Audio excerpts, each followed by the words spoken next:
হ্যাঁ, কি আপডেট? কাজ হয়ে গেছে, সব স্টক গাড়িতে তুলে দিয়েছি। আর ফুলকি সঙ্গে পুলিশ ছিল? আর বলো না মা, ফুলকি গাড়ি ফাড়ি নিয়ে ঢুকে গেছে এখানে।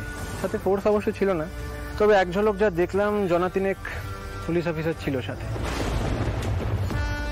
মনে হয় নতুন আইপিএস অফিসারটাও সাথে ছিল।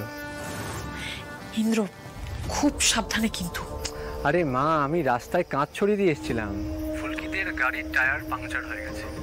আর ওই টায়ার খুলে সারাতে সারাতে আমাদের সব স্টক লাইট হাউস পৌঁছে ডেলিভারিও হয়ে যাবে। ইন্দ্র, আমি কিন্তু বারবার বলছি, নিজের পরিচয়, ইমেজ সবটা বাঁচিয়ে পা ফেলবে। এস্টেটের দিকে কোনোভাবেই যেন আঙুল না ওঠে। আর সব থেকে বড় কথা, নিজেকে বাঁচিয়ে কোনোভাবেই যেন ধরা না পড়ো, তাহলে কিন্তু সর্বনেশে কাণ্ড হয়ে যাবে। মা, তুমি এত চিন্তা করো না মা। আচ্ছা, তুমি আমাকে বলো যে দাদা কি রায়চৌধুরী বাড়িতে পৌঁছে গেছে? না, কিছুক্ষণের মধ্যেই হয়তো চলে আসবে। আমি জঙ্গলের মধ্যে দিয়ে শর্টকাট নিচ্ছি, দাদার সাথেই ঢুকবো। তুমি নিশ্চিন্তে থাকো, রাখি। আপডেট দিতে থেকো।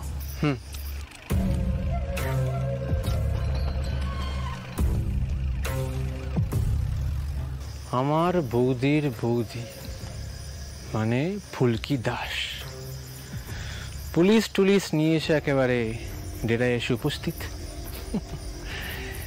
ডেঞ্জারাস মেয়ে তো না, একে একটু নজরে নজরে রাখতে হবে। অবশ্য নজরে রাখার প্রয়োজনই বা পড়বে কেন? আজকে তো বাপের সঙ্গে মেয়েও পাচার হয়ে যাবে।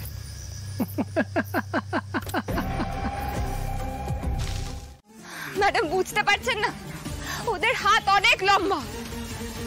একটু আগে খবর পেয়ে মানুষগুলোকে এখান থেকে সরিয়ে দিয়েছে। আর একটু আগে এলেই বাবার সাথে দেখা হয়ে যেত। মা খালি এত দূরে এনে শেষ রক্ষাটা কেন হতে দিলে না মা? এত পরীক্ষা কেন নিচ্ছ তুমি? কেন নিচ্ছ? আমি আর পারছি না। এখন নতুন করে কোথায় খুঁজবো বাবাকে? আবার কোথায়?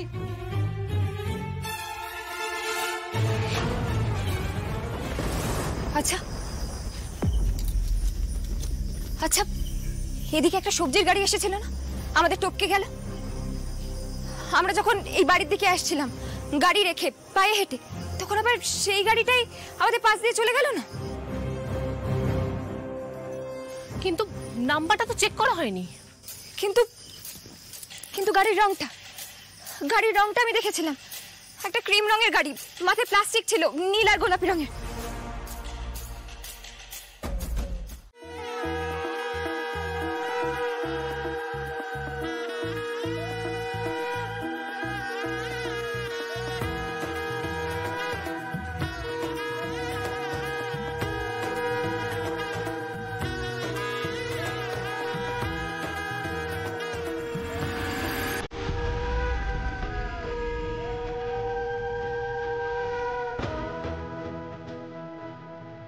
আরে কি মুশকিল, সবাই থামলে কেন?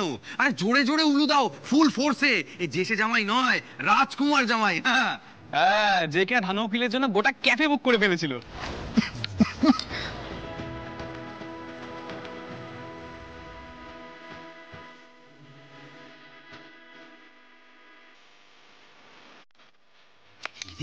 আরে এইভাবে কেউ হাঁটে হাঁড়ি ভাঙে না? তুমি জল খাও, জল খাও। হ্যাঁ, জল খাও, জল খাও।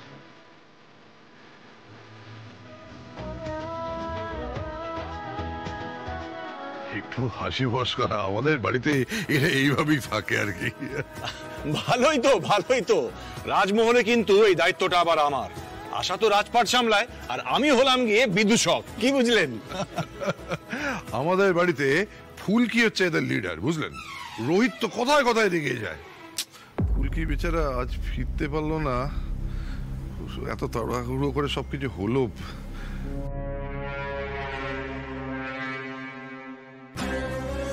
সে তো ফুলকিও ফিরবে না মাস্টার মশাই, বিয়েটা ততক্ষণে ভালোই ভালোই মিটে যাক। থাক বাবা, থাক। তমাল পিয়াল, জামাইকে নিয়ে গিয়ে ভেতরে বসাও। হ্যাঁ জেঠুমনি।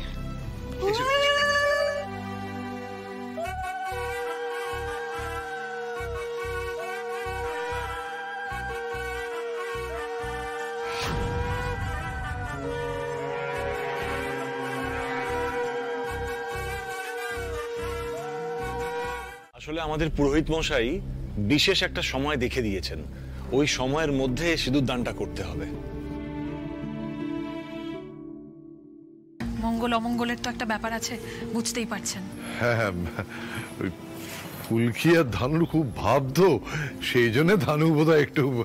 আসলে বিয়ে তো জীবনে একবারই হয়, তাই ধানু বলছিল ফুলকি আসা পর্যন্ত যদি অপেক্ষা করা যায় আর কি। বাবা, অপেক্ষা করতে হবে?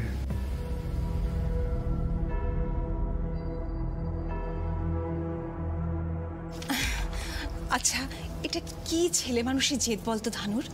হ্যাঁ, ওনাদেরও তো বাড়ির একটা নিয়ম কানুন আছে। তাছাড়া আমরাও তো কালীবাড়ির পুরোহিতের কথা অনুযায়ী বিয়ের সময়টা এগিয়ে নিয়ে এলাম। রোহিতটাও সময় মতো এসে পৌঁছতে পারলো না।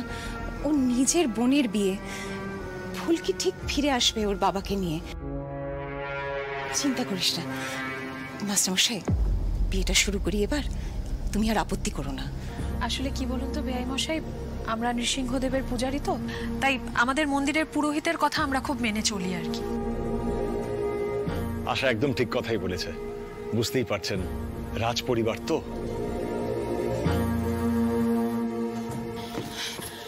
মা, এই তো লাবু, ধানু তৈরি তো, ওকে নিয়ে আসতে হবে তো এবার।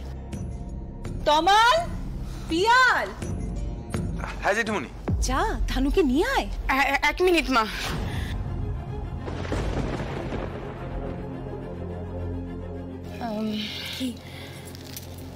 ধানু স্পষ্ট জানিয়ে দিয়েছে যে এই বিয়েটা ও করবে না। কি? যতক্ষণ না ফুলকি ফিরছে।